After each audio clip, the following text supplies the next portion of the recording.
나 너무 늦은 거 아닌가? 다른 사람들은 원래 더 잘하던 사람들 많은데 내가 아이 키우는 동안 너무 내 커리어가 좀 단축되는 것 같은 성장하지 않는 느낌을 받는데 어떻게 하면 내 커리어를 좀 더 입체적으로 성장시킬 수 있을까? 이런 생각하시는 분들 5년 후, 10년 후, 좀 더 길게 보면 20년, 30년 후에 내가 또 하고 싶은 일이 있다. 난 꼭 그 꿈을 쫓고 싶다 라고 생각하시는 분들께 이 책을 추천드립니다.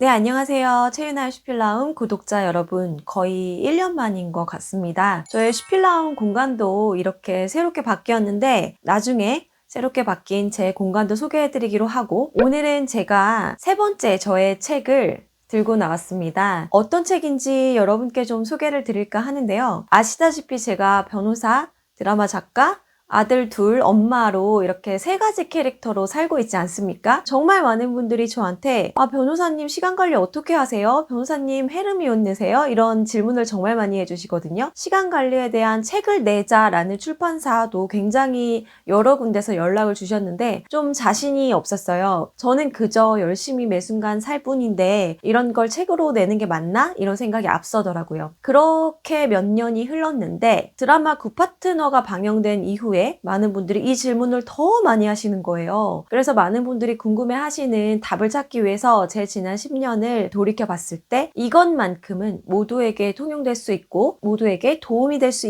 있겠다라는 이야기들을 좀 가지고 와봤습니다. 내가 몇 년 후에 뉴욕이나 파리에 가고 싶어서 마일리지를 차곡차곡 쌓는 것처럼 몇 년 후에 나를 새로운 인생으로 이끌어줄 인생의 마일리지를 쌓아보면 어떨까? 내가 지금 하고 있는 게 어쩌면 그 마일리지 쌓고 있는 것 아닌가? 이런 생각이 들더라고요. 그래서 사실 이 제목은 되게 오래전부터 제 머릿속에 있었던 것인데요. 조금 더 구체적으로 한 세 가지 정도 나누어서 설명을 해드리도록 하겠습니다. 네, 마일리지 아워 첫 번째, 바로 단순화와 자동화입니다. 단순화라는 것은 사실 우리 뇌와 우리 마음과 관련된 이야기인데요. 많은 분들이 스트레스 어떻게 푸냐고 저한테 굉장히 많이 물어보세요. 근데 스트레스를 풀 게 많으면 그 스트레스를 또 풀어야 하는 시간이 들어가고 그 스트레스를 풀기 위해 시간을 많이 쓰면 또 내가 뭔가 하지 못했다라는 자책에 빠지고 그게 또 스트레스가 되고 이런 악순환 겪어보신 적 굉장히 많으시죠? 그래서 원인을 제거해야겠다는 생각이 많이 들었습니다. 스트레스를 줄이는 게 먼저 아닐까? 이런 생각에서 모든 생각을 좀 단순화하면서 살기로 굉장히 노력했어요. 제가 사실 되게 복잡한 성격이거든요. 절대 단순하지 않습니다. 머릿속에 생각도 정말 많고 감성도 되게 풍부하고요. 하나의 생각이 꼬리에 꼬리를 물고 늘어지며 잠도 깊게 자지 못하는 그런 성격이었습니다. 그런데 성격을 바꿀 수 없다고 하더라도 훈련을 하면 조금 나아지지 않을까 하는 생각에 뭐든지 다 심플하게 생각하려고 노력했습니다. 자잘자잘한 결정을 굉장히 빨리 했고요. 옷을 사든 물건을 사든 아이들에 관련된 것들을 고를 때도 그렇고 정말 1분을 안 넘으려고 노력을 했던 것 같아요. 복잡하게 생각하고 알아보면 알아볼수록 뭐가 더 많고 그렇다고 해서 그렇게 열심히 알아봐서 골라낸 것만이 정답이라는 보장도 없고요. 너무 열심히 그렇게 중요하지 않은 것들에 대해 시간을 쏟기 시작하면 그것에 대한 실패나 그것에 대해서 좋지 않은 결과가 왔을 때 더 실망하기도 하고요. 그래서 제 본업 그리고 제가 하고 싶은 글쓰기 외에는 다른 것들은 정말 신경을 안 쓰려고 단순화했습니다. 식당에 가서 음식이 잘못 나와도 오히려 좋아 맛있겠네 하고 먹고 내가 하고 싶은 게 있으면 왜 나는 남들처럼 많이 여행을 가지도 친구를 만나서 수다를 떨지도 맛집에 찾아가서 밥을 먹지도 못하지 하는 후회와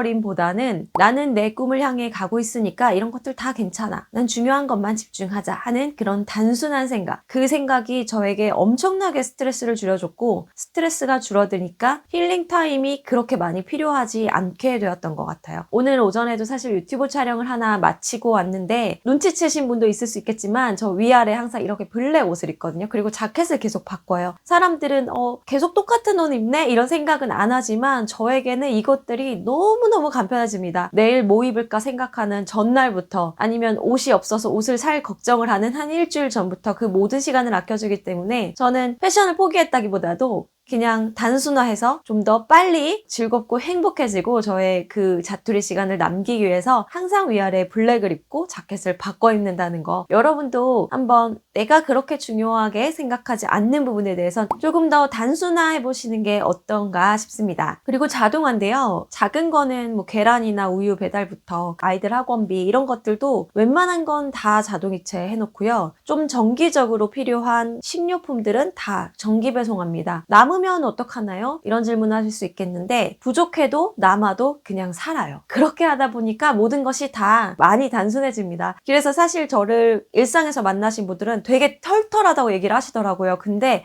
저 절대로 털털한 성격 아닙니다. 털털해서가 아니라 제가 중요하게 생각하는 거, 목표를 향해 나아가고 싶은 거 외에는 다 단순화해서 그렇습니다. 네, 시간관리 꿀팁 두 번째는요, 선순환 구조를 만드는 것입니다. 그것도 마음적인 것과 일상적인 것으로 좀 구분을 해보면, 마음적으로는 선해, 뭐든 좋게 생각하려고 하는 거가 들어가 있겠고요. 좀 더 구체화하자면, 상사한테 욕을 먹거나 혼났을 때도 저 사람 왜 말을 저런 식으로 하지? 아, 저 사람 문제 있네? 하면서 다른 사람의 어떤 잘못에 대해서 내가 너무 스트레스를 받을 필요가 없다는 거예요. 물론 쉬운 일은 아닙니다. 저도 오랜 훈련을 거쳐서 이제는 누군가가 저에게 너무 감정적으로 걸거나 화를 낼 때도 많이 그 데미지가 줄어들더라고요. 선순환 구조라는 게 사실 우리가 컨트롤할 수 없는 시간들 있잖아요. 왔다 갔다 하면서 출퇴근 시간이 너무 길어진다거나, 아니면 아이들을 픽업해야 되는 시간이 있다거나, 인생을 살다 보면 관계 속에서, 삶 속에서 어쩔 수 없이 내가 싫은데도 견뎌야 하는 일들이 굉장히 많거든요. 그런 시간들을 좀 더 효율적으로 쓰려고 노력해보는 거죠. 드라마 대본을 쓸 때에도 왔다 갔다 하는 이동 시간에 생각하고 깨달았던 것들이 굉장히 많이 도움이 됐습니다. 그래서 이동 시간에 그냥 무의미하게 나와 아무 상관없는 쇼폼들로 시간을 채우기보다는 내가 정말 닮고 싶은 사람, 좋아하는 사람의 책을 오디오북으로 들으면서 다닌다거나, 나에게 동기부여할 수 있는 그런 컨텐츠들을 소비하시는 게 정말 좋을 것 같고, 어쩔 수 없이 우리가 컨트롤할 수 없는 시간들에 대해서 부정적인 감정을 느끼기보다는 어떻게 하면 이 시간을 효율적으로 쓸 수 있을까? 선순환 구조를 만드는 게 어떨지 싶습니다. 세 번째는요, 이제 드디어 마일리지 아워라는 것에 대한 이야기인데요. 거창할 건 없습니다. 우리가 뉴욕이나 파리로 가기 위해서 마일리지를 쌓아서 항공권을 끊을 수 있잖아요. 그런데 그 항공권을 끊었다고 해서, 뉴욕에 도착했다고 해서 그 여행이 끝난 건 아니지 않습니까? 그 여행은 그때부터 시작이고, 그때부터 엄청 돌아다니고 걷고 해야 되잖아요. 그래서 제가 말씀드리고 싶은 건, 여러분의 하루에 1시간씩 마일리지를 쌓는 이런 실천들과 행동들이 여러분의 인생을 완전히, 본인이 원하는 인생을 다 가져다 줄 거라고 말하는 것은 아닙니다. 다만 여러분이 원하는 삶의 그 출발점까지는 분명히 데려다 줄 수 있을 거라는 겁니다. 그러니까 항공권 발권해서 비행기를 타고 여정을 시작하기 전에 그 도착지에 도착하듯, 우리가 매일 하루에 1시간, 2시간, 뭐 길면 한 3시간까지 이렇게 쌓는 시간들이 5년 후, 10년 후에는 내가 정말 모르는 세계의 어떤 도착지까지는 데려다 줄 수 있을 거라고 저는 정말로 그렇게 생각합니다. 구체적으로 제가 마일리지 아워를 어떻게 실천했는지 말씀을 드리면요. 아침 9시부터 저녁 7시까지 이렇게 본업을 하고, 집에 와서 8시부터 9시 반 또는 10시까지 아이들하고 열심히 놀아줍니다. 그리고 10시 이후부터 2시간씩, 1시간씩 이렇게 글을 썼는데요.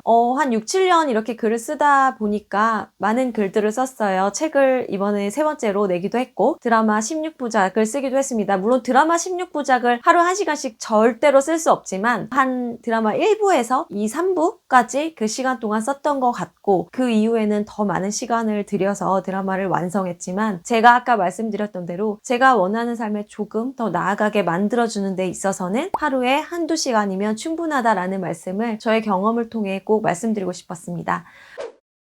네, 저희 슈필라운 구독자 여러분, 지금 뭔가 시작하고 싶은데 나 너무 늦은 거 아닌가? 다른 사람들은 원래 더 잘하던 사람들 많은데 이러면서 고민하고 준비하는 과정이 너무 길어서 난 언제쯤 시작을 할 수 있을까? 이런 생각하시는 분들 꼭 이 책 읽어보셨으면 좋겠고, 또 아이 키우면서 너무 바쁜 엄마들, 아빠들, 내가 아이 키우는 동안 너무 내 커리어가 좀 단축되는 것 같은, 성장하지 않는 느낌을 받는데 어떻게 하면 내 커리어를 좀 더 입체적으로 성장시킬 수 있을까? 이런 생각하시는 분들, 그리고 내가 지금 하고 있는, 내가 현재 갖고 있는 본업 외에도 5년 후, 10년 후, 좀 더 길게 보면 20년, 30년 후에 내가 또 하고 싶은 일이 있다. 난 꼭 그 꿈을 쫓고 싶다. 라고 생각하시는 분들께 이 책을 추천드립니다. 네, 오늘 영상 시청해주셔서 감사드리고요. 여러분도 꼭 마일리지 아워를 실천해서 저에게 언젠가는 변호사님 얘기해주신 마일리지 아워 때문에 제 인생이 조금 달라졌어요. 라고 말씀해주신다면 제가 너무너무 기쁠 것 같습니다. 네, 슈필라움 구독자 여러분들 다음에 또 뵙겠습니다. 감사합니다.